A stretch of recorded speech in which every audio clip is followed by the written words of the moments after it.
What's up, hot stuff? Welcome back to a brand new episode of Two Please. I'm your host, Abhin. And I'm your co-host Rohit. The fuck? I mean, I'm once again committing to the bit. yeah. And I'm Aniket, guys. Any For guess? those of you who don't know me yet, I'm Aniket. They completely messed up my intro, but wow, Rohit! Wow, Yeah. what is going Any on? guesses on what movie we're discussing today? They probably Barbie. clicked on the title, Rohit. Oh, yeah. All right. Sorry, I forgot Anyway, how the internet works. I need to Yeah. introduce our guest, Rohit. We're being very bad hosts. I'd like to once again welcome back Aniket to the pod, who some of you may have Yay. seen on the streaming episode and the White Lotus episode. He's a good friend of mine from school. For those of you who are new to the podcast, we've been doing this for the better part of 10 years at this point. Introductions aside, today we are discussing one of India's most beloved films of all time, rather like a franchise. I wouldn't say a franchise, like a two-part film that has caused a ripple effect in Indian cinema. Some would argue for good and some for bad in the last 13 years since its release. I am, of course, talking about the Anurag Kashyap crime saga, Gangs of Wasseypur Part 1 and 2. This is a film beloved to many across the country. Rohit, in particular, as you can see, he's clearly committed to the part. Clearly. Directed by Anurag, yeah, clearly, right?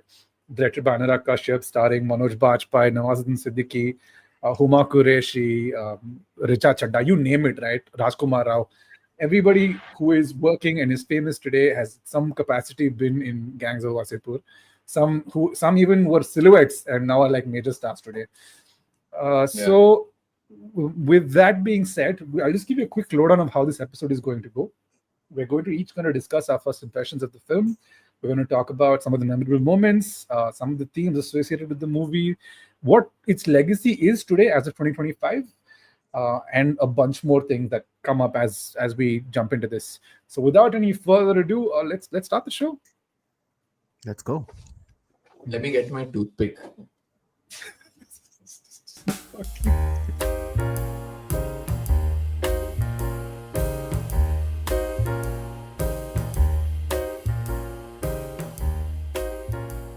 So, Gangs of Wasseypur Part 1 released in August of 2012 and was an instant critical hit, even though it didn't do really well at the box office, even when the sequel came out a couple of months later. But has since become one of the most significant movies, like I mentioned, to have come out of Indian cinema over the last 20 years or so. It still blows my mind that this film was a critical hit but like a commercial failure, and the fact that it was originally envisioned as one long 5.5 hour length movie, and I think that's how it played at Cannes. So it just Yeah.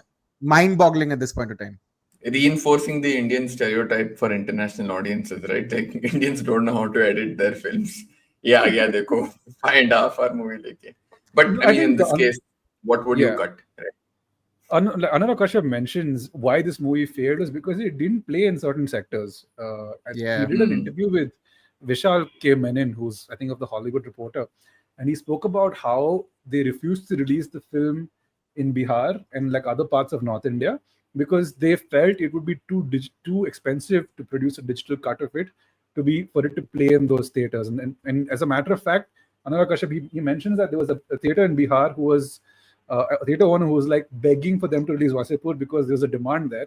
And he reached out and he found out about this much later. I think a couple of years earlier, like 2021, 22, is when he found out why the film didn't do too well because they just didn't distribute it in those regions. I really hope with these new set of re-releases that are going around, and I think this movie is also going to be re-released again in August.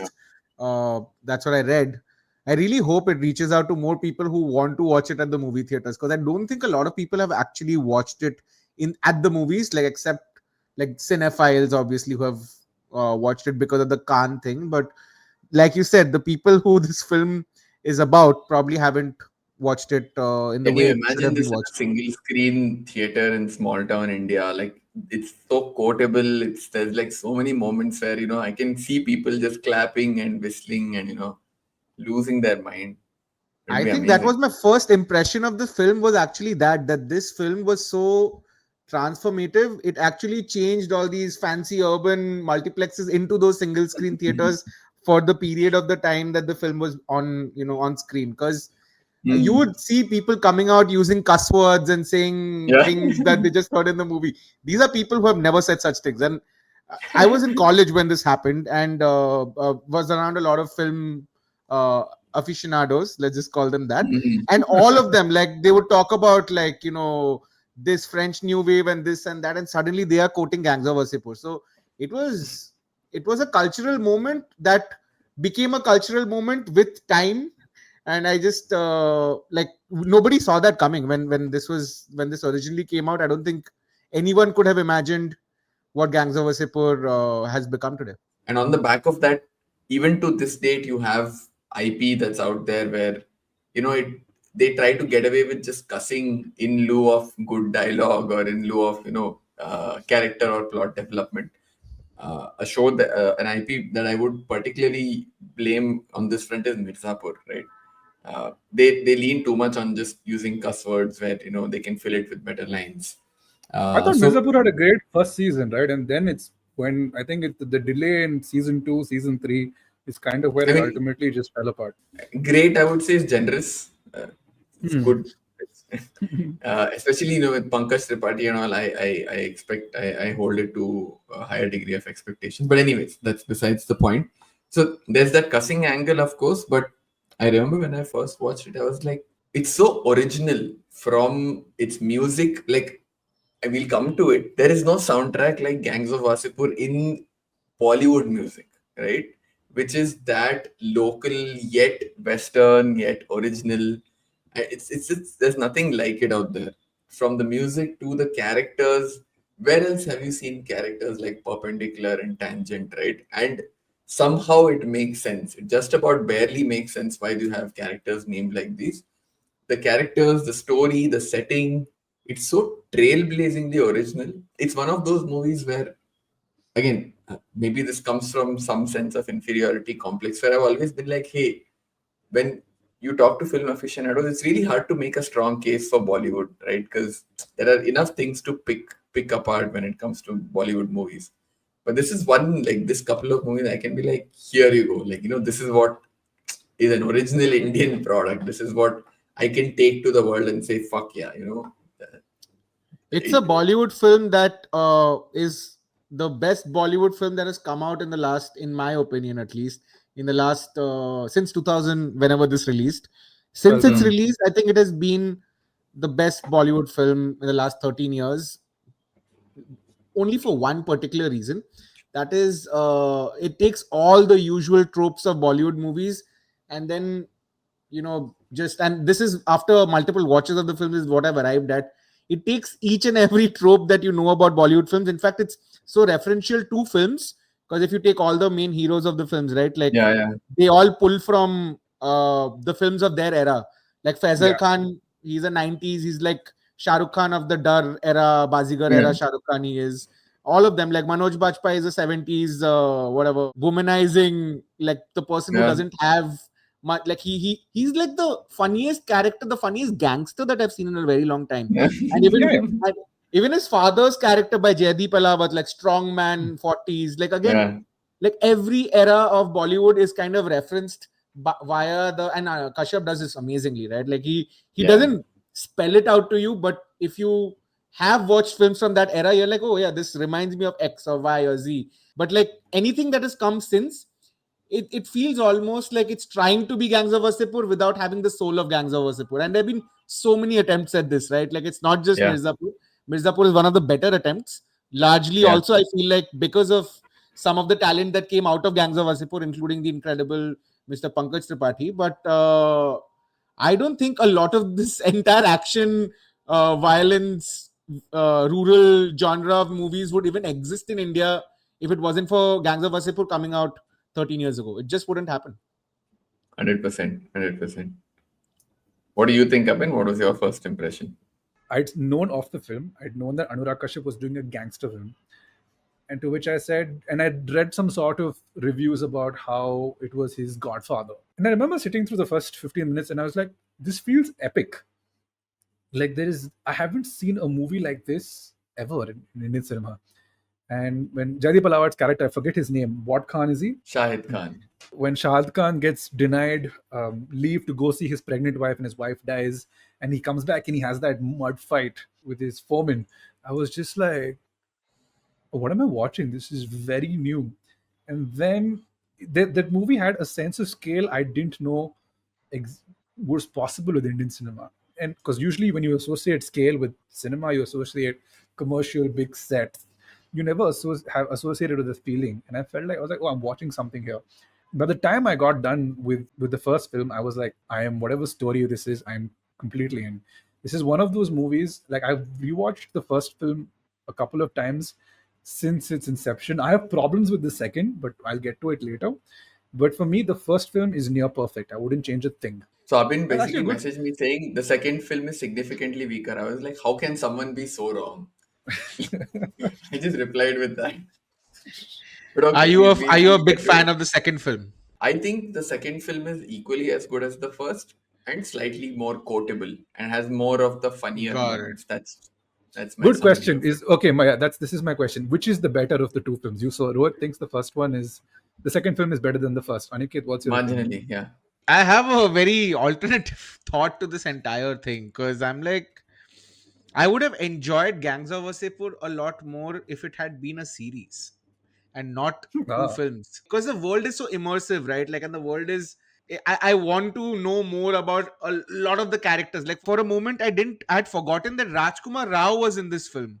Back then, he Yeah. went by yeah, Rajkumar Yadav, and he's in the film. And I went back and I watched that bit, and I'm like, oh shit, he's barely there in the film for a few moments, and then he's gone. Funniest scene is with Rajkumar Yeah, Rao. and it's like a repeat of a scene that happens before, like where the guns don't work and all of that, and the guns like misfiring guns, right? Like that's such a yeah, beautiful touch. But I just felt that there's so many characters. A lot of it was just done through those voiceovers where Piyush Mishra is giving Piyush Mishra. Yeah, I think the Piyush Mishra is giving yeah. those amazing like lines, and they're just connecting so many stories. I would have actually liked to see those as a show. I mean, back when this was made, the modern context of how Netflix series or all these things didn't exist. So I guess the best way for us to have had it is through a film. I'm someone who likes both the parts, not equally. I also think that the first part is slightly better, but I don't think the first part would be as impactful to me if I didn't know that the second part or the second movie existed. A lot of the book endings, as you can call them, that actually happen in the second film.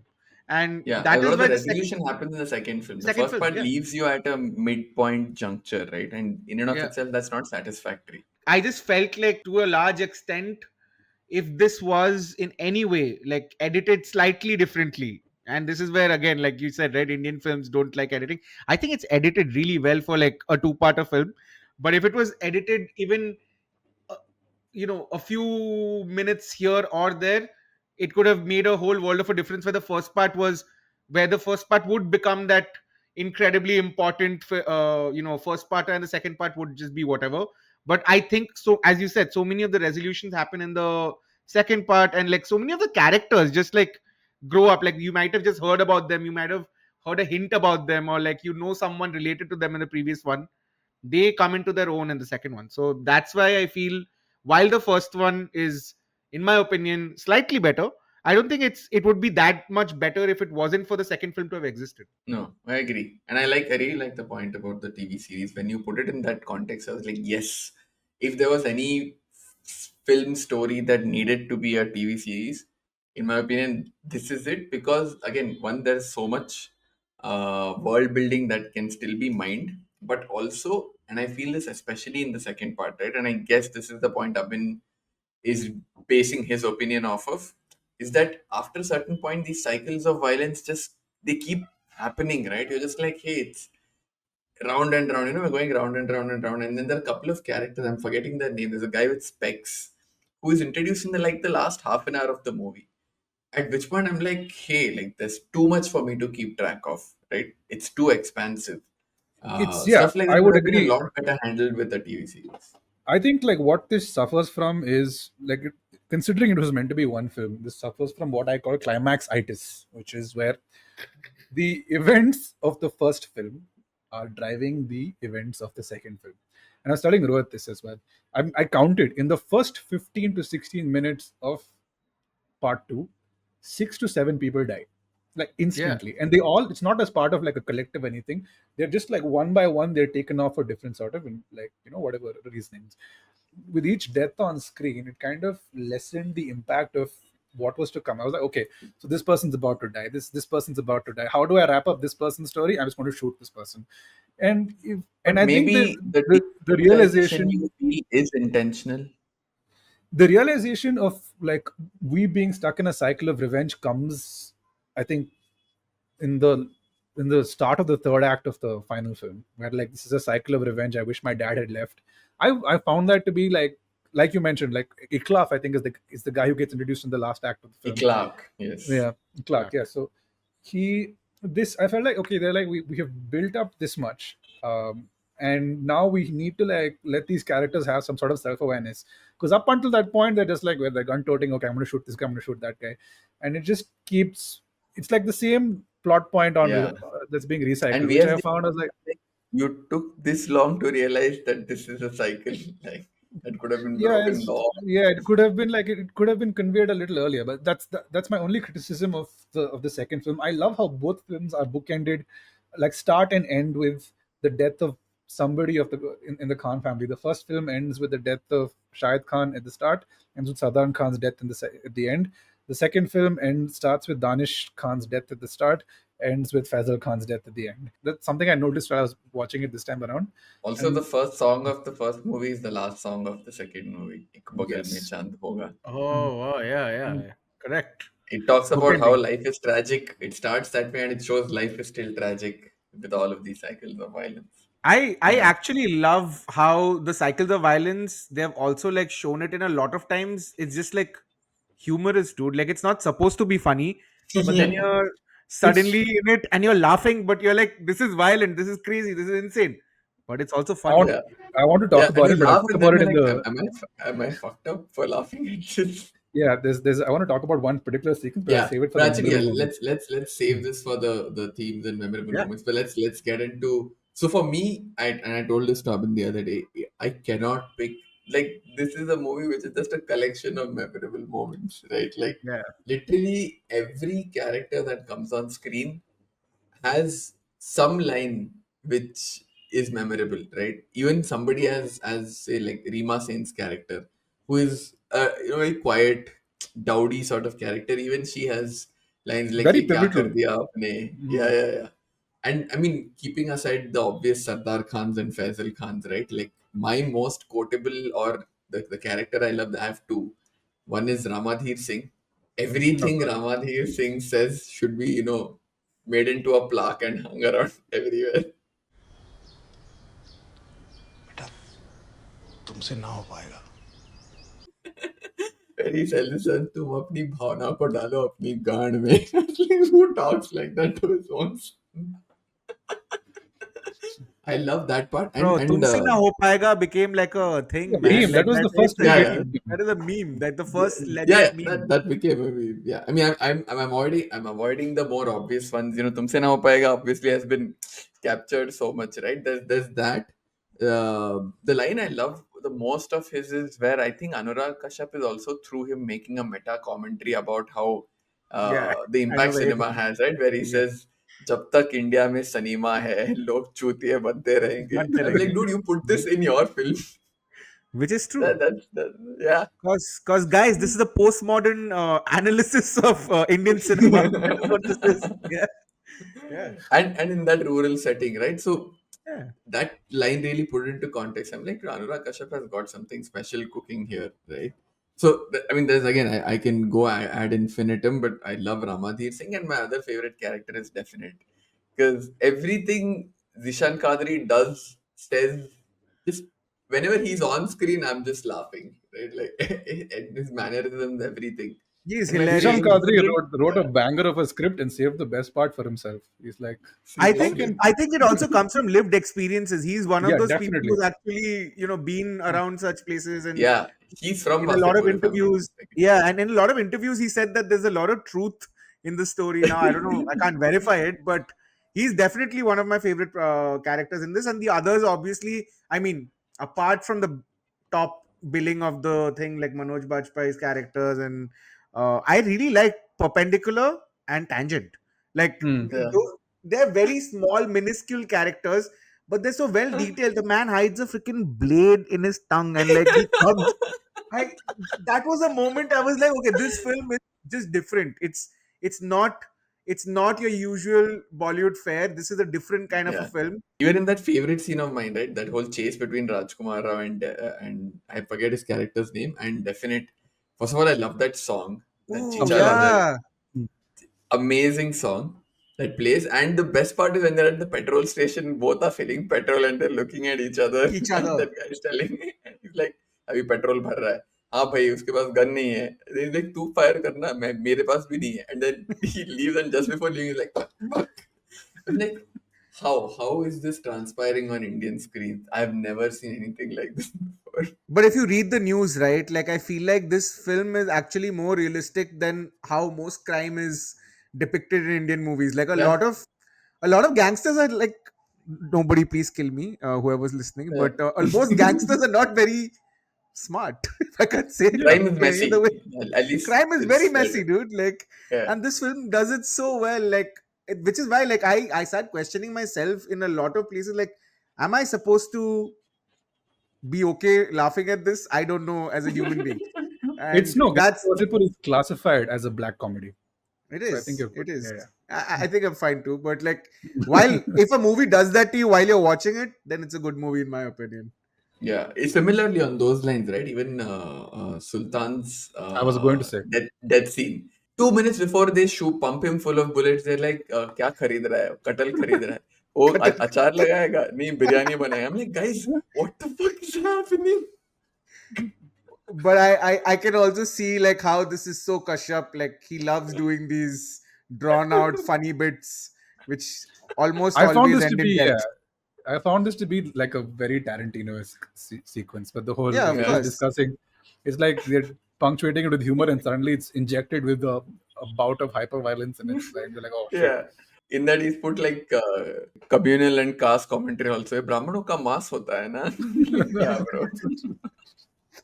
But, sure, you can like everyone. So many people since Tarantino has made a film. Like I love that point about like people saying this that it's Tarantino-esque and like X, Y, Z. Sure, but I think almost all films are today referential in some way, man. It's fine. Of course, But yeah, he took that and he made it ours somehow. Like Yeah, exactly. it feels desi. Like when someone says that line about caste and like ये तो ब्राह्मणों का मांस होता है. Like no one in anywhere else apart from India will come up with stuff like that because it's just so rooted in what is this country today. And of course, we have forgotten the biggest one is when Faisal is talking to his mother Nagma, and she's like, "Tu kuch nahi karega," and then he says, the iconic. Just say it, bro. Okay, Say it, bro. बाप का, दादा का, भाई का, बेटे का, सबका बदला लेगा रे तेरा Faizal. This quote had its moment a year later because when Game of Thrones, like the Reigns of Castamere happened, and then there was a meme of Jon Snow with glasses. Baap ka, bhai ka, sautela maa ka, sabka. Badla lega tera Jon Snow. And I mean, we've not talked about Faisal and Sardar because like far and away the two most quotable characters, I'd say. I mean, Sardar Khan is a certified scene stealer. Like, there is not a scene in this film where Manoj Bajpayee is there. Like, I've forgotten that it's Manoj Bajpayee. I'm like, this is not Manoj Bajpayee. This is unlike anything else I've seen. His mannerisms, just the things he's doing, the way he's looking at women, and like, it's creepy, dude. It's so creepy. And even like every time, like when he's going in to open that door, there's a scene, and he's like tries different things, and then he tells the other guy, and then he's just stepping back like this, like I'm not going to die from this. It's just it is just so much of his acting is not even dialogues. It's just it was wonderful to be able to see someone like him do that, and I think it kind of reignited Manoj Bajpayee's career in a very different direction. Which it did for almost everyone who appears in the film. We'll get to that in the details because I really want to talk about the cast of this movie. We'll just wrap up any sort of memorable moments that we've got left. Anything else you want to talk about? I want to talk about Sardar Khan's death in the petrol station at the end of the first film. It's one of my favorite scenes of him getting out of the car, because they shoot him and then they obviously drive off. And he gets out of the car and he looks, it takes a pause, staggers, and then falls, right? I was like, is this fucker going to, like, is this another Boris the Blade situation? This is what I found, okay? If I have to make a comparison to the characters, it feels like Guy Ritchie characters made for an Indian audience. Because you have, like, people who are called perpendicular, tangent, like you have Boris the Blade, you have some sort of, like, Cockney English gangster, but again set in a local, in a local environment up north, which is not local to any of us, I'd say. They're all Bangalore children. We're all Bangalore people. Yeah. Oh, but on that note, I have been to Wasseypur, by the way, because when I was doing stop bragging, okay? Like, stop bragging. No. The context is very unflattering. I was doing like FMCG rural sales stint, and I was going. Be glad you're alive. Yeah. No, literally. So I was traveling from Bihar to Jharkhand, and I saw my bus was passing through Wasseypur, and there was a railroad stop, like, those signals, and you were waiting for 5 minutes. So I was like, hey, why not get down? Like, say I was in Wasseypur. So I was about to get down, and the conductor could see I was dressed very differently from, like, he could see I'm not a local, right? And probably some out of, like, city boy out of his place. He's like, bhai, aap kahan ja rahe ho? I was like, बस नीचे उतरना है 2 minute बस है. Anyway, we are stuck here. Like, आप कहीं नहीं जा रहे हो, आप बैठो सीट पे, कोई आ जाएगा उठवा लेगा आपको. I don't want to take that liability. I was like, okay, fuck, shit gets real. I just sat back in my seat. Do not fuck with Wasseypur, bro. Yeah, that's not our scene. Yeah, we can't do it. We can't survive. But speaking of memorable moments, I have a quick question for you. Contentious question, but I want your opinions. So this is my opinion, and I'm sure people will feel strongly about it. To me, this is... So Sholay is considered like the gold standard of quotable movies in Bollywood, right? Like, most number of memorable quotes, people, you say the line, people know where it's from. It is, I would say, Gangs of Wasseypur is not as ubiquitous because obviously it wasn't as commercially successful. But in terms of just word for word quotability, this for me is the most quotable film in Bollywood history. For me personally, I think this is just a much better, more quotable film for sure. Because at some point of time, Sholay becomes a bit campy, and like, I don't think it's that memeable, because the characters also don't seem like they're taking things seriously in the thing. But sure, on the other hand, in Wasseypur, none of the characters are taking anything seriously, but serious shit happens all the time. Nobody's climbing any water tank and saying things like "Tumhara naam kya hai, Basanti," but it's still funny. Like, it's not trying to be funny. It's putting very real people saying very real things, and the situations are funny. And like, it is like that overused quote from the film, dude. Like, when in the second film, I don't know, the first or second film, I think, when Huma Qureshi's character says permission leni chahiye na, whatever, it goes into consent and all of that stuff. It's a quote about consent, but that quote can be applied to like so many other things in life. Like, for example, I think I saw that meme in the context of like our political situation about bribery, permission leni chahiye, and I'm like, that a Sholay is not relevant in that way to me, at least in 2025. Sure, it's like nice to watch. It's nostalgia thing because I saw it as a child, but I don't relate to it, dude. Like, as a Bangalorean, I relate to it because every time I pass by while going from Bangalore to Mysore, I'm like, Sholay shot there. But otherwise, it's like, it's not that relevant to film to our generation, is what I can say. Like, in a way, I mean, this is probably blasphemous, but I don't like Sholay that much, dude. Ooh, okay. That is spicy. Okay. Yeah, it is spicy. I don't like it, man. Sure, okay. Tarantino, yes, by Kashyap, he copied fucking Kurosawa, man. Like, gosh. Yeah, that's true. Cool. So that covers, again, I don't think by any stretch of the imagination we've covered all of the memorable moments of the film. But we can't. It's 5.5 hours long. Exactly. So these are the ones that spring to mind. But Abhin, you have a couple of BTS stories for us. Not BTS per se, but I just want to talk about the cast of this film, the cast and the crew. Yeah. So let's talk about crew first and then we'll get to cast. Mukesh Chabra is the casting director of this movie. Yeah. Is this his best work? Yes. Easy. Next question. I let me take this one more time. Yes, it's his best work, and he made every other casting director's job so much easier since he cast for this film. Because if you think about it, and this is what we'll get into, almost all the streaming and cinema alternate heroes that we've had in the last 13 years have had something to do with this. Yeah. Something Yeah. or the other they have done with this.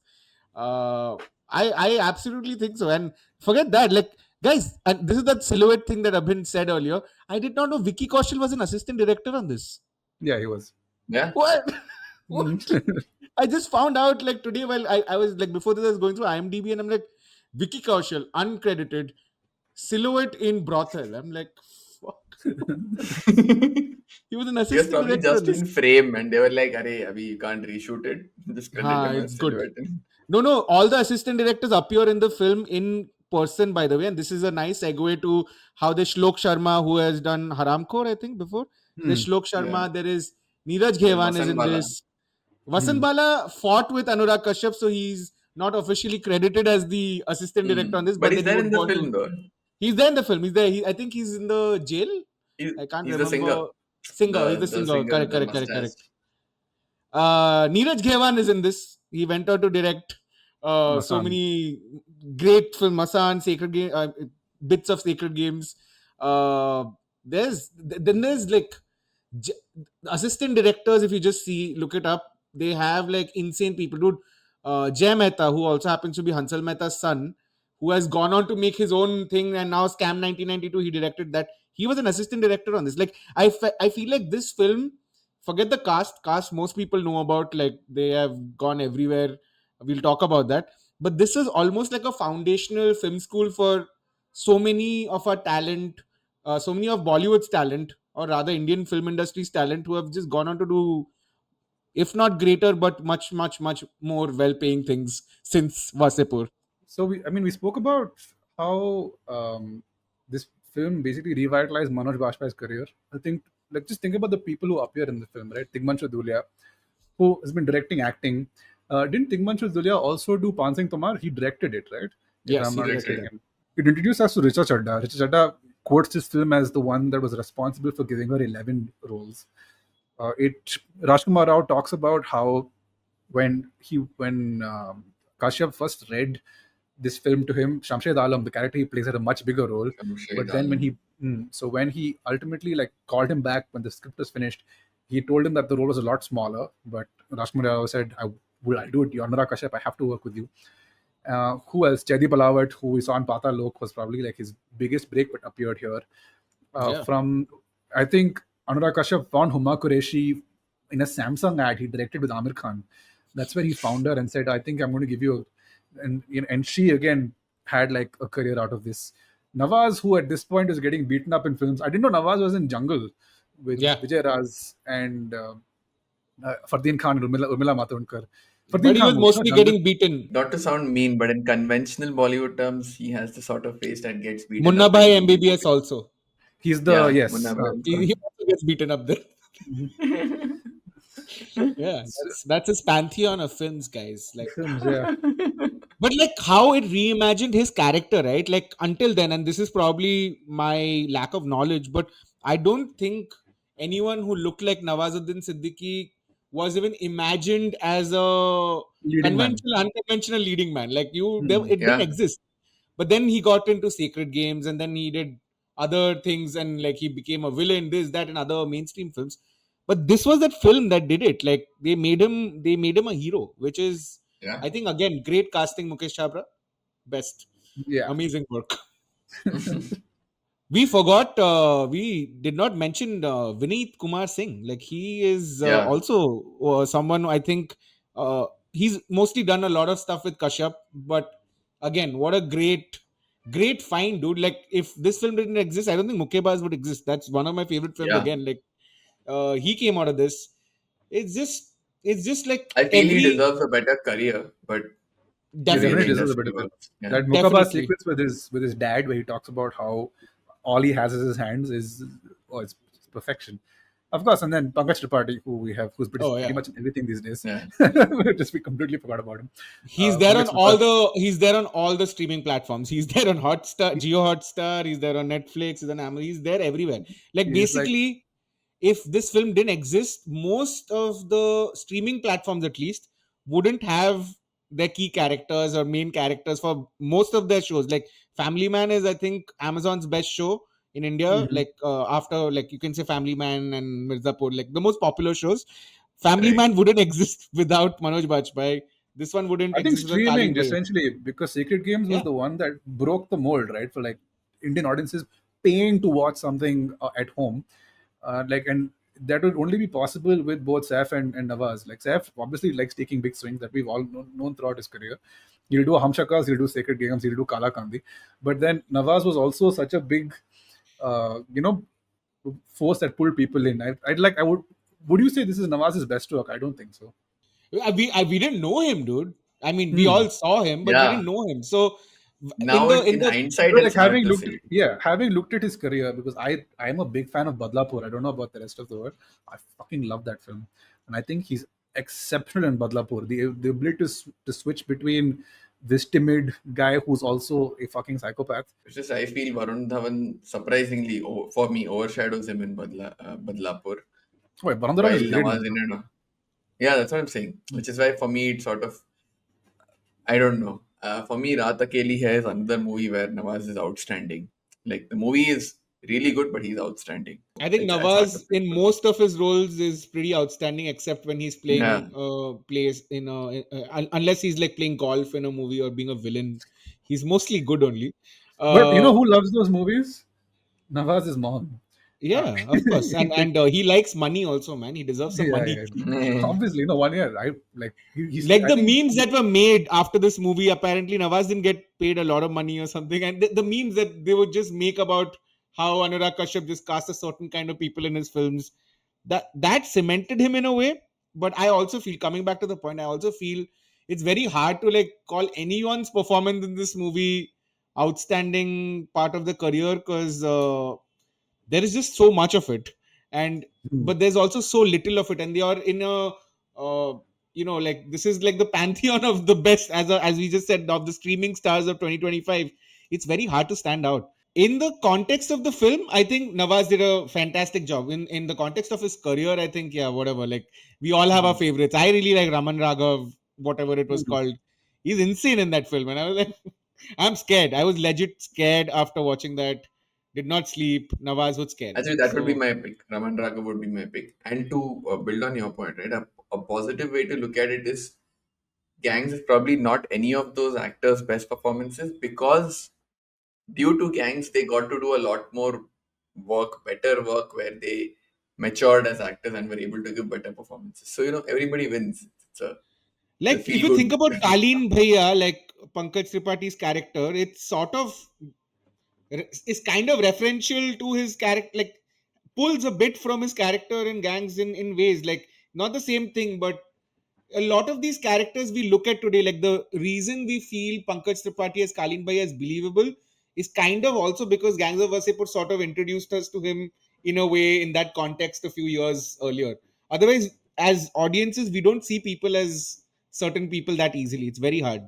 Like I still can't Yeah. believe Vikrant Masi is one of the brothers in Mirzapur. It just doesn't add up. Hmm. Like it doesn't make sense. He's Yeah. too different for me to Yeah, do his that. weight. Too good boy. I found like I watched 12th Fail, and the reason that stopped me from watching 12th Fail for so long was like I could never envision Vikrant Massey as this downtrodden guy. He Yeah, always it's looked way hard. too polished. Yeah. Correct. So that with Kalin Bhaiya's character, a lot of it was built up because like this is I can't quote the line obviously, but whatever jab kabutar wala line or something that he had one line, some Yeah, yeah. padna kabutar, some line. ये I keep ये forgetting it. Wasseypur है यहाँ कबूतर भी एक पंख से उड़ता है और दूसरे पंख से Whatever. अपनी इज्जत इज्जत बचाता है Ijjat bachate. Like that line cemented the kind of characters he would play Yeah. in the future, and it worked out for him in a very nice way. It did also for most of the actors who appear on this. Like this is the IMDb page is almost like a who's who Yeah. yearbook memory for most of the Yeah, actors yeah. who have made it big today. Have we had a film like this where there's been a collective cast that has gone on to like that is all not debuted, rather gotten famous through one film and then gone on to have stellar careers? I don't think so. I wouldn't know of any in my time. At least I don't know a lot of the films from the 1980s. Everyone used to be in everything back then. But No, I mean, you have Jani Bido Yaro, I think, which is the one that stands out. yeah, But I think by But then you they were also all need to established have names. ensemble movies. I mean, Gangs of Wasseypur is an ensemble movie. You don't have too many we ensemble don't have movies. those. Yeah, very Circus, I rare. The think, to a closest, certain yeah. degree, Circus is a television show, but it was ensemble cast, right? It was like The these small. Circus is one. In movies, there's Satya Pe Satta, where a lot of, I'm forgetting the actors, but they got their early breaks there and, went on to have careers. Sure, Hema sure. Malini and Amitabh were the only established actors in Satya Pe Satta. But again, I'm really digging the bottom of the barrel here, right? This is a unicorn in that sense for Bollywood. It's hard. Like in the modern context, at least, I don't think there has been anything else which is like it is like we made jokes around it, but it kind of cemented Mukesh Chabra's Mukesh Chabra's Mhm. career in Bollywood Hmm. and made so many other people take up casting real people in films. It just wasn't happening in the larger context of mainstream Bollywood films that you would have realistic looking people playing those same characters. Usually, it's your 12th fail where they try to darken up someone and make them look What is downtrodden. the Hrithik Roshan movie? Super 30, where he was brown. Super Oh my 30. god, Yeah. I was trying to not remember that movie, man. Gosh, Yeah. Super 30. is Unless, he in like, Mexico? Yeah, no, sorry. he was in But 2011. But let's not go there. Kites. Oh, sorry. I mean, we were talking about how this movie worked out so well for everybody in it. But I've heard Abhin mention, you have a contentious opinion about how this movie did not work out for Anurag Kashyap, right? Or It's not you said contentious, in my opinion. He himself says it. yeah, so I haven't seen this interview. Apparently, he said it in some interview. But what's the context? And like, do you agree with what he's saying? I think there is very clearly an Anurag Kashyap before Gangs and after Gangs. Like, I think immediately after this, he goes into Bombay Velvet, a movie I have a soft spot for because I appreciate what it was trying to do, even though it's not a good film. Like, he took big risks and big swings with it, and it didn't work. And I think the only other film that I stands out to me post that period was probably Man Marziyan, which I liked, with Vicky Kaushal and Abhishek Bachchan and You're Taapsee sleeping on Pannu. Ugly, but I'll let that pass. Oh no, I love Ugly. Like, even though the current version that you find, it's an insane part of like the story from the entire film. I found Ugly to be a very eerie experience, but I think he shot it prior and released it in 2013 because it came out a year after Gangs. 2014, yeah. Oh, yeah, it came out after 13, 14. Gangs too, a year after. Yeah. So, but what I'm saying is, I think ever since Gangs happened, it's like chasing the dragon, right? Anurag Kashyap he's gone on to say how he wished it didn't have the success it did because people just want him to repeat the formula and he hates being confined into this little box. Anurag Kashyap has written some of the most insane films you could possibly think. I think he was part of the writing team for Satya in '98. He was. Yeah. He was, and ever since he was in Luck by Chance. We've spoken about his involvement in the movie Shakalaka Boom Boom. He wrote Dandanadan Gol. His involvement and like in his work with Motwane has kind of he did a bunch of things. Did he also was he involved in Lutera? Lutera and Udan he produced, right? If I'm not mistaken. Udan he It was- produced. I'm not sure about Lutera though. Yeah, so like look at the kind of films he's involved in, right? Like, and I feel with Gangs it was kind of shoehorning him back into the gangster genre, which is something he was not very comfortable with. It's funny because his next film is going back to that. It's I think it's a film called Nishanchi. I think again it's two films or one film. I'm not sure. That's again in the gangster genre in a different part of India now, Yeah, but it's going back to he that. did. There's a movie that's not released that's currently doing the festival circuit. The one with Sunny Leon. It's called Saturday. Are you talking about Kennedy? Kennedy, yes. Kennedy, it's not gonna. It's not being released for some reason. I don't know. But like he is kind of going back to the gangster in some sort of way with one of the Thakres as the lead. It's called Nishanchi, and that's his next. I think it's a film. I have to check up. I think it's a film. Yeah. He's gone. He's Well- like migrated down south. He's the antagonist in some Malayalam movie. I forget what it's called. Yeah. Maharaja. Not Maharaja. Something. It's like one raid style film. He mentions it on the Vishal, the Vishal Menon interview. The raid style film. Wow. Yeah. Oh, dude, Malayalam movies. He talks about how there is no star treatment. I mean, obviously, their Malayalam movies have their own star, and they're all in the associated charades that follow. But he speaks about how movies down south are what Bollywood was in 2000, the mid 2000s, where they were a lot more open to ideas, a lot more open to change. Here, everybody is protecting their own interests. Everybody wants to become a star. The agencies get involved, and that's kind of what's driven them away from Bollywood, in a certain sense. No, but if you think about it, also, what was the last good Hindi movie you watched? I'm trying to think. Exactly, like Super it's really Boys hard. or Malegaon, whatever it was. Super Boys of Malegaon Yeah, comes up. Supervisor Malegaon. Yeah. Supervisor Malegaon comes after Superman of Malegaon, no? The Malegaon Ka Superman, which is the 2007 Yeah. Documentary. Yeah. documentary, which is a remake of that. I mean, rather like it's a story. You're saying last original IP, bro. Come Yeah, on. I don't know. Gangs, I maybe. must. It must be. It must be something on Netflix. I watch a lot of garbage. I'm sure I watched Yeah, something, but the fact that I don't remember it is yeah.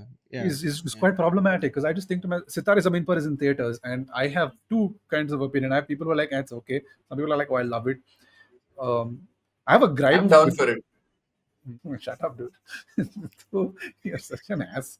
You're such an ass. What's Yo. wrong? Okay, let's move on. Moving on.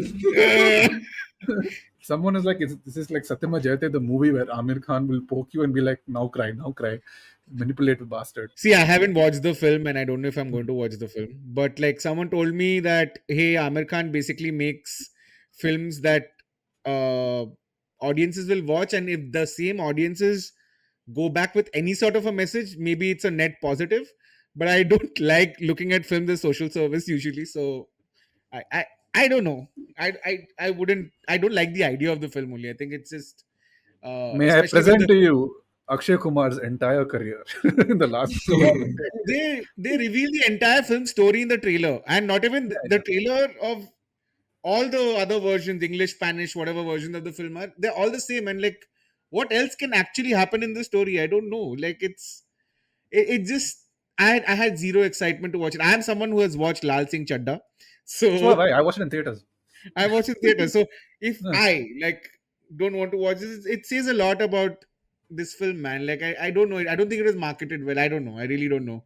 I think Yeah. the failure of Lal Singh Chadda has heavily influenced Amir Khan's.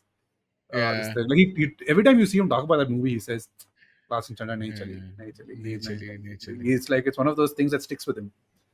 Always. I don't think We he has have that weird fear off of notes, Bhavya. guys. It's okay. Yes. We'll bring it back. Weird. We'll come back. Now we're bitching about Lal Singh Chadda. Bringing us all back to the discussion at hand. I know we've covered most of the themes in some form or the other, and we don't strictly have to adhere to a list per se. I just want to draw your attention to a couple of more points that I want to speak about. Right, one is like the character of Ramadhir Singh. To me, he is in a sense a remnant of colonialism, right? And in the most literal sense, also, it's the British handing over power to him, and therefore he's using the same practices that the British or colonialists used in most of their colonies, right? Which is divide and rule. So, which is why he pits these communities of Muslims against each other. There is also some form of commentary I feel about how social structures are built in such a way that Muslims are continually, structurally or societally prevented or held back from being prosperous. And it's at the end of the day the community has to look after themselves, while for the most part wealth is concentrated in a few hands. I don't know how explicit Anurag Kashyap wants this message to come across, or whether I am personally reading into it more than he intended us to. But I see how, and I know this factor plays in a lot more in North India than it does for us, right? So I have a sense that it is intentional, or it is not unintentional, that the characters in power and the ones who are made to actually draw blood, kill each other, are from the communities that they are. So I feel there is some degree of commentary that he's making about North Indian society there as well. I mean, a lot of it is based in truth, but how much of the film do you think is style over substance? Like, that's where I always sometimes while watching the film I dissociate it and thought this is just stylistic stuff that's happening. This is just like extreme, like, Anurag Kashyap, Tarantino-esque stylization of violence. But a lot of it, especially if you read up about what actually happens in Wasseypur, some of it is, dare I say, probably more violent than the film. Like some of the things the film couldn't have depicted, dude. Like, so I often struggle with that. Like, is this like just another film where it's almost like a dumb ways to die kind of a thing, where you're like, yeah, look at all these bunch of people, they've all died doing stupid things? Or is it just more like a very meta narrative of this is how people die and this is how they get killed, and at the same time, like, there is this entire godfather-esque legacy of this person? There's just so many themes that come out, dude. Like that is where I've always felt conflicted about the film, because I always think about how does a film reflect society. The Gangs of Wasseypur doesn't really reflect society in any nice way. The bigger question being, is society supposed to be nice? It's not. The truth is it's not. So Yeah, in that way it works for me. I don't really care much about the stylization part of it, because I think if the stylization helps sell the narrative, it's Yes. yeah. just so much better. It makes a harsh narrative a lot more palatable, right? So I'm like, hey, Yeah, I'm we're all not for it. watching documentaries, so yeah, I'm okay Yeah, with it. continuing the point of how society in reality is ugly, right? Again, here we have shown a severely patriarchal society, right? Again, we're talking about rural North India. Without getting too preachy, we all know how bad that can get, right? And despite that, in the context or in the setting of this society, in gangs we have some very strong female characters, right? Who don't necessarily are not necessarily non-conformist to the norms of their society, but they're still very strong, they're opinionated, and they have a say, right? Like Nagma's character, like Richa Chadda's character, Nagma, or even Huma Qureshi, who has a lot of agency as a female character in the story.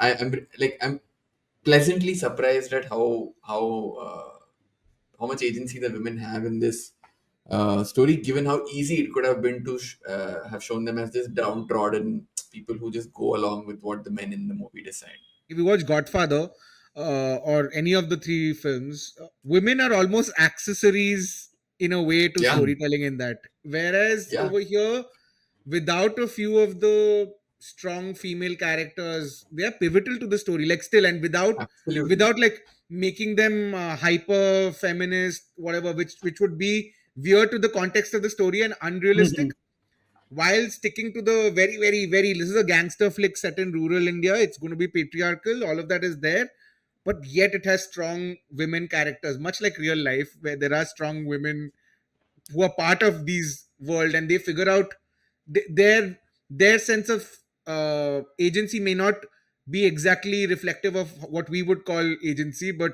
they figure their way out. They figure their way out in life, and I think that is very that was very forward thinking of Kashyap at that point Yeah. of time, given the context of films at that point of time, is really to show like a rooted story like this, have all of that, was incredible. I came like Huma Qureshi's character was freaking cool. Like she was definitely Yeah. cooler than Nawazuddin or Faisal Khan in the Yeah, film. So yeah, like just that, like you're watching a gangster flick where the gangster's partner is more interesting and more cooler than the gangster. That itself, He stands out. Like I think, like first of all, because Huma Qureshi is that beautiful, she stands out in this weird sea of like yeah, misfits that exist. Richard Chadda is again very pretty, but made to look a certain way. Reema Sen, I feel like has like her character has the strongest influence across both films yeah, because actually, yeah, she's responsible for two extremely pivotal moments that happen in the film, and she barely has like any presence. But whenever she's around, she's influencing, she's scheming to make sure that like her children or whatever she gets her way. And this is a character trope we've seen in gangster films. Like we see it in The Sopranos, we see it in The Godfather to a certain degree.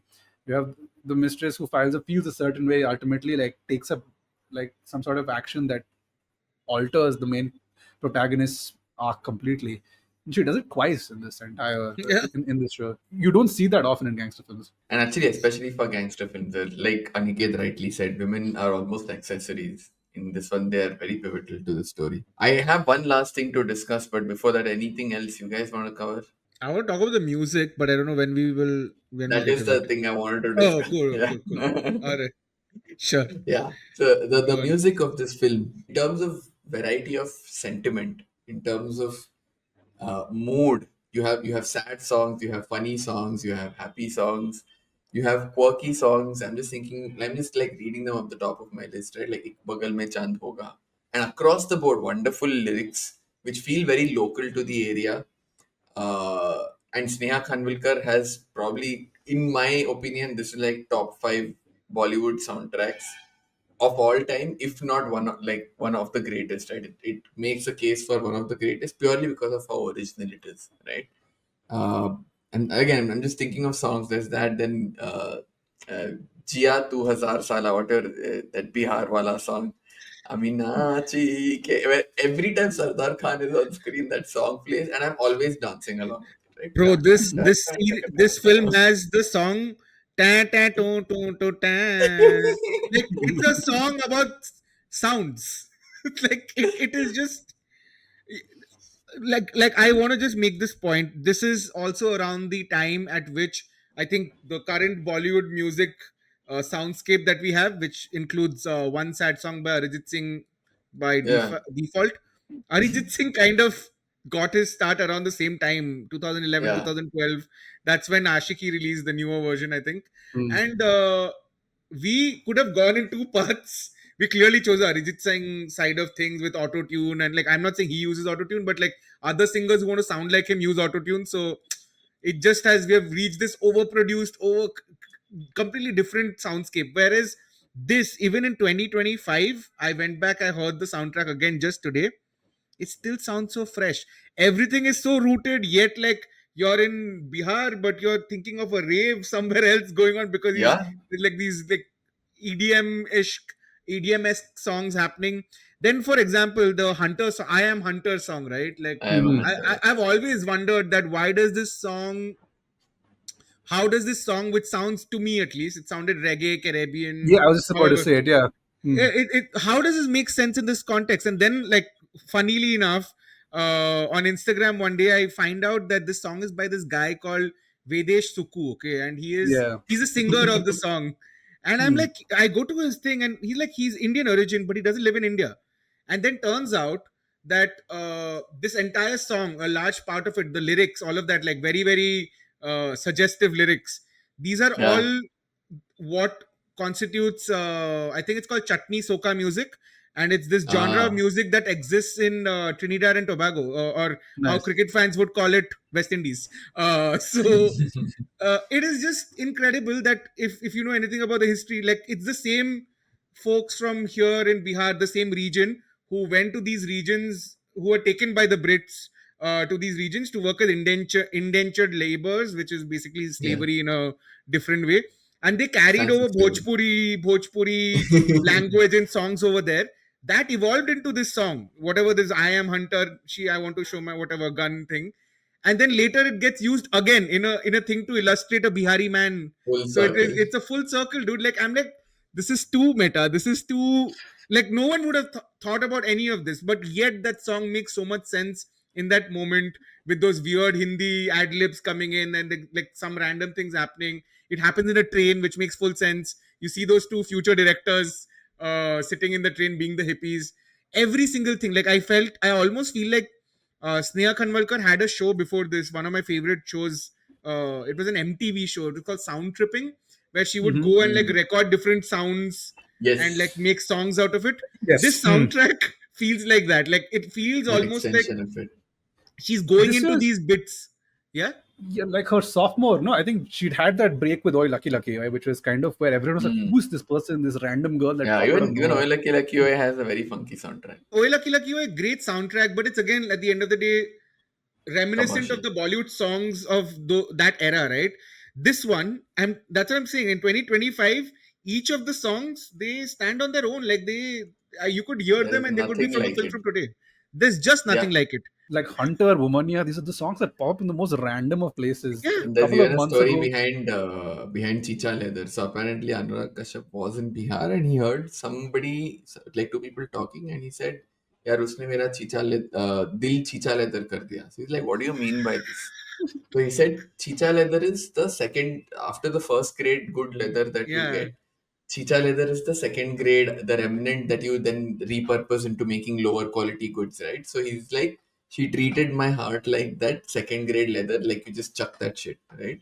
So Anurag was like, hey, it sounds kick-ass. I want to use it in a song somewhere. That's where it I comes. can't. Mera dil chicha leather, mera jutta fake leather, dil chicha leather. Also, the lyricist of the film again went on to be a household name today in like alternative cinema. Varun Grover wrote most of the Yeah. songs Oh, one on more, this of course. album. Yeah, how could we forget? Yeah, I forgot Varun Grover actually. Yeah, but he wrote Hunter, he wrote Chicha Leather. These are all stories that were coming in when they were making the film, and that's how the soundscape got built, and that is why I feel it's so authentic. It's the Yeah. most Bollywood soundtrack without trying to be Bollywood soundtrack. I don't even know if that sentence makes sense, but like you I said, it's so couldn't have put authentic. it better. It's the most non-Bollywood Bollywood soundtrack, if I could put it Yeah. in. I love that era of music, the 2008 to 2014. I'd say so much so that this Devdi before it, Yeah, which again is a phenomenal album. I think Amit it's Trivedi. probably the Yeah. best. Yeah, Amit Trivedi. He Amazing. appears as a singer in this on some song, if I remember. Yeah, he's on the album as well. It's just like Kashyap and friends. Like he just got along the best set of people to do something, and like they ended up doing something really like remarkable, masterpiece, landmark, whatever. Like you can keep the film aside, the soundtrack still makes sense to me. Like it still Yeah. sounds so good. Like this and Bomkesh. I think Bomkesh is possibly one of my favorite Oh albums, yeah. which is like Mad Boy Mink, But Kid a Bomkesh's Cat. songs were all like, borrowed English songs and indie songs that Yeah, they yeah. remade for this song. This one I feel as an original soundtrack. Hmm. Nothing Yeah. like maybe Devdi, maybe Devdi, Udan yeah. to an Devdi is extent. amazing. But like this really like and over two films, dude. And like you said, they bring in like when the background music seeps into the song, you can't tell. And like they use the song so effectively in storytelling. I think that is something that's a masterclass from Kashyap. He just uses because see, most other gangster films don't usually have songs. Your Yeah. your Goodfellas, Godfather, whatever, all the Western pantheon of gangster films don't have songs. Kashyap took that and putting songs in a gangster film, you tend to become like the usual Goli Maro Bheje Mein. Even in Satya, it was used in a nice way, but still, it becomes like a Vivek Oberoi doing a whatever Chaila and all that stuff. Ganpat Jaake Yeah. Chaila. This did that in a gangster film in such a nice way that I don't think it has been attempted since, and I don't think it can be topped in any way because it was landmark, dude. Like the soundtrack was landmark. Yeah. I'm just Oh, I'm seeing Agnipath in my head. Is Agnipath a gangster film? It's a bad film. yeah. Both the But original and the remake. Oh. original again, I don't connect to, but the remake, oh my god, no. Chikni Chameli, shit. How did you go from here to Agnipath? I don't know why did you go there. Yeah. Sorry, What are I you bro. detest thinking that of? film. I detest that film, dude. I hate it. Oh, good. It was like, oh, my eardrum. Speaking of I bad don't soundtracks. want to end this episode on Agnipath, please. Agnipath, man. Yeah, let's pull it back, please. Okay, done. Okay, no more Agnipath. Okay. So, parting thoughts for those of you who have somehow miraculously missed watching Gangs of Wasseypur, please It's only remedy on that Indian right away. Netflix. I Yeah. looked it up. That's the problem. Availability. This movie like somehow is not being shown on Netflix globally, which I think is doing a disservice to people who think Indian cinema is just song and dance. This film is not available to watch in most places, and yet it happens to be one of the best films. It's facing the same issues it faced when it originally released. Access. Most people are not going to be able to see it I if they think haven't already Anurag watched it. Kashyap's entire career began with him not getting access. Like I feel like Yeah. Punch, where is Punch? It's somewhere. It's somewhere on No. torrents. Yeah. No. Story of Anurag I mean, Kashyap. he said that. I didn't. He said it's on torrents. Yeah. I love the bit where somebody was like, Anurag Kashyap torrents all the movies, and he's like, no, I have get physical copies of everything. Come to my house, I'll show it to you. And the next he puts up a picture of his entire library, and they're just Yeah. DVDs and DVDs and DVDs. He's like, yeah, He's keeping the DVD industry alive, DVD, Blu-ray industry. It's alive because Yeah. of Anurag Kashyap, dude. Like, someone has to buy those things. What is the legacy of this movie, guys? Like, where, like, everyone who hasn't watched it, watch it. I think it's like compulsory watching for anyone I'm even friends with at this point of time. Like, we need to watch Gangs of Wasseypur once together, because Mhm. otherwise, like, what is such friendships for? Like, Yeah, Yeah. no, can't do I feel friendship. when you watch movies that are held as progenitors of a certain kind of film, but if you watch them after you've seen the byproducts or the outcomes, what follows this a certain movie releasing, and you go back to watch the original, sometimes you're like, hey, this feels derivative, but in I know reality, where this is going. because you watch the derivations, I feel a lot of people who probably now would have watched a Mirzapur or those sort of shows or those sort of films which are set in hinterland India, have a certain form of type of character, certain form of cussing, need to go watch Gangs of Wasseypur, but I fear they might feel, hey, I've seen this already, or the original might feel derivative. I think Gangs is a But one and done. I just like yeah, I feel in generally in terms of its legacy, I don't think a movie like this will ever be made again. Purely from because it so many things happened in such a short space of time for it to be become the movie it is. I think the way actors today are perceived, the way talent is sourced, the way films are made in general, like either you have to have some sort like a movie like this will not get made today because there's no backing of it of whether it will work today purely because of how streaming has taken over most like most forms of cinema, right? there's one more big societal force that's changed between then and now. I just realized is uh, that internet is now widespread down to the last village.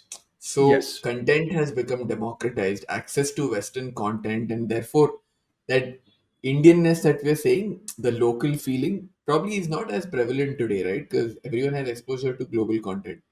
but I So think this movie, yeah, like but even speaking of that, I think this movie kickstarted the heartland genre because I think up to this point the 70s were having a bit of a comeback.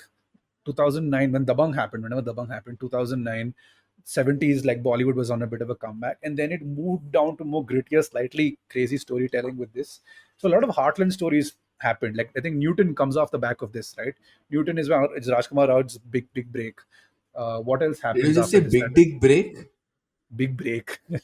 What I don't know. And then like streaming, we spoke about Secret Games. Pata Lok is another show that doesn't exist without this. But even though it's set in a more modern, set in Delhi, is it, if I'm not mistaken? Yeah. Yeah. So Pata Lok doesn't happen without Wasseypur. I think it gives streaming platforms a sure shot way of keeping people engaged with tighter budgets.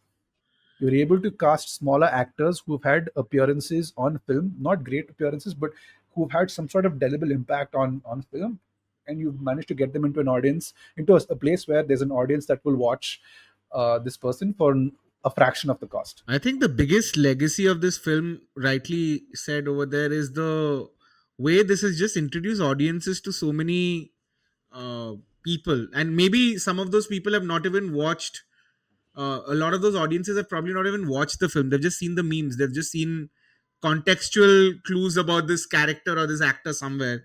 For them to be able to accept a lot of these characters that we see that are ruling the roost in almost all streaming, even like mainstream Bollywood films today.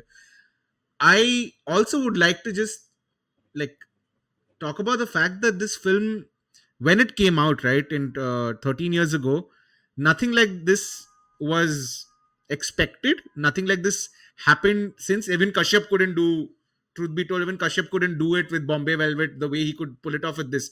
Bombay Velvet had more budgets, more everything, better, You know who whatever. edited Bombay Velvet? Like I mean, just like think of the names he had behind that. Bombay, like Yeah. I don't know who edited this. Bombay Velvet was Thelma Thelma Shunmaker. Schoonmaker. Tell, Oh, really? tell, I was saying as a joke answer. Fuck, No, really? Thelma Shunmaker edited yeah, Bombay Velvet. for real. Wow. The international cut Yeah. was cut by her. Yeah, she did that. So that's where I feel like this film really deserves better. Okay, and why I'm saying this is simply because, not that this film is overexposed, everyone knows about it, but I don't think most people have actually watched this film the way it should have been. And even if you have, this should have been an event film where I'm not saying that we should all wear gamchas and go and watch Gangs of Wasseypur in the theaters. We could, but that is what this film deserved truly. Because forget all the glorifying violence, glorifying all of that other stuff that this film shows. At the end of the day, it was a great, great story. And Yeah. I think that's what films are about at the end of the day. They're good, great stories that, we have taken oral traditions, made them into films, made them into podcasts. It's just that, right? Like, it's a new version of that. And this somehow remains, for me, uh, probably the best film that I have watched in my lifetime, that was made also in my lifetime in India, and is also a commercial film. It's not some like indie film which was made with 5 rupees and like someone hanging over something. Uh, there are a lot of those films I like more than Gangs of Wasseypur, but the mainstream film, this is that. Though I don't know whether you can call it mainstream. It was not really mainstream when it came out. It is very rarely that in an industry like this, especially now today, in today's day and age, where everything is so algorithm based, or like it's star based, and that Yeah. this film didn't have stars. When everything around 13 years ago, everything was around the star. This film had 0 stars. So I mean, the biggest name was Bajpai, who was Yeah. like who was having a bad time in his career. Like he I was feel like this, not doing the best. Yes. yeah. And there's only that many negative characters he could play, that many like character roles that he could do without, like, just this changed. I honestly feel this changed the whole space. Maybe not 13 years ago, maybe over time. It's one of those films that have developed and like gotten into all our veins and into all our nervous systems at this point of time, slowly. But I'm glad it's there, and I really want to watch this film again in the theaters whenever it comes out. I really hope they release it again. Maybe if not on the 13th year, maybe 14th year they'll release it. I don't know. I'll watch it again. And if you haven't watched it, you should watch it. If you have watched it, watch it again. And if you want to recommend an Indian film, especially if you're not used to Indian films, Yes. because I see a lot of criticism online about Indian films being a certain way, this is probably a great entry point into also what India makes today. Yes. Like, Yeah. it's a insane film for me. I think that's as good a note. Let us end it. That's pretty much it. If you, we've come to the end. If you've made it so far, thank you for staying. We appreciate you. And please, I will leave links to Aniket's channel and to his Instagram and to his YouTube in the links below. You can check him out there. He does some great work at Hypercurious Club. It's such a fun. He did a recent trivia evening in Bombay as well, which I was very jealous that I couldn't be a part of. Yeah, dude. I did quiz. It was a lot of fun. Yeah, so he does fun things. Check him out. Rohit is not on social media. He doesn't respond to anything. So you can, any sort of questions, please feel free to message him. I'm so jealous, dude. I'm so jealous. I know. Which is why he says this. Thanks for having me. This was so much fun, guys. I really had a lot of fun today, not just while talking, but also before this, because I had forgotten about this film, to be honest. And then, like, a big reminder that, hey, we're doing this today. I'm like, oh shit, I need to go and see things. I just fell in love with this film all over again, like both of these films all over again. Thank you so much for doing this. Of course. It's a great time. I want to do a Mira Nair episode at some point because it seems topical. Yeah. But I think as of now, our next discussion is going to be on Sinners, where I've already told Abhin his challenge is to stop us from getting cancelled because we have some wildly inappropriate things to say. I'm going to go all out against white people. So that's okay. We can say that, I think. I think you can say it. I think Ryan Coogler, if you watch Sinners, he's not very subtle about it. He's not subtle at all, dude. We can say it. I want to do a Sinners and Nosferatu like half an hour because I have to still watch Nosferatu. I haven't watched Nosferatu yet. It's on Hotstar. I'm going to do the censored version. So I'm like, what is happening in the end? Yes, I will acquire the uncensored version from sources and then watch it. Watch it. Yeah, man. It's streaming on Peacock. Anyway, some Mira Nair episode has to come at some point because Zoran Mamdani is running for mayor today, and he's most likely going to win. He's most likely going to win. And Kash Patel, his real name is Kashyap Pramod Vinod Patel or something, and I'm like, wow, dude. The namesake has gotten really relevant once more. So I need to watch this. We should do like a retrospective on these American Indian films. I think Raj and DK also started out like that. So we should do that. I have a friend of mine who's begging for this episode. He's like, dude, please bring me on for this episode. I want, like, East is West. Yeah, there's so many Then of like these. yeah. American Born Confused Desi. American Desi, I think is what it's called. Is the movie. Yeah. There are ABCD, so many. American Born Confused Desi. That's what it's called. So guys, if you want to hear that episode, let Abhin know, and we can't let Rohit know because he's not on social media. He's not on social But let media. them know. We should do this. We should do this, you guys. All right. That's us for this week, everyone. We'll see you on the next one. Take care. Bye bye. All right. Bye-bye. Thank you. Bye bye.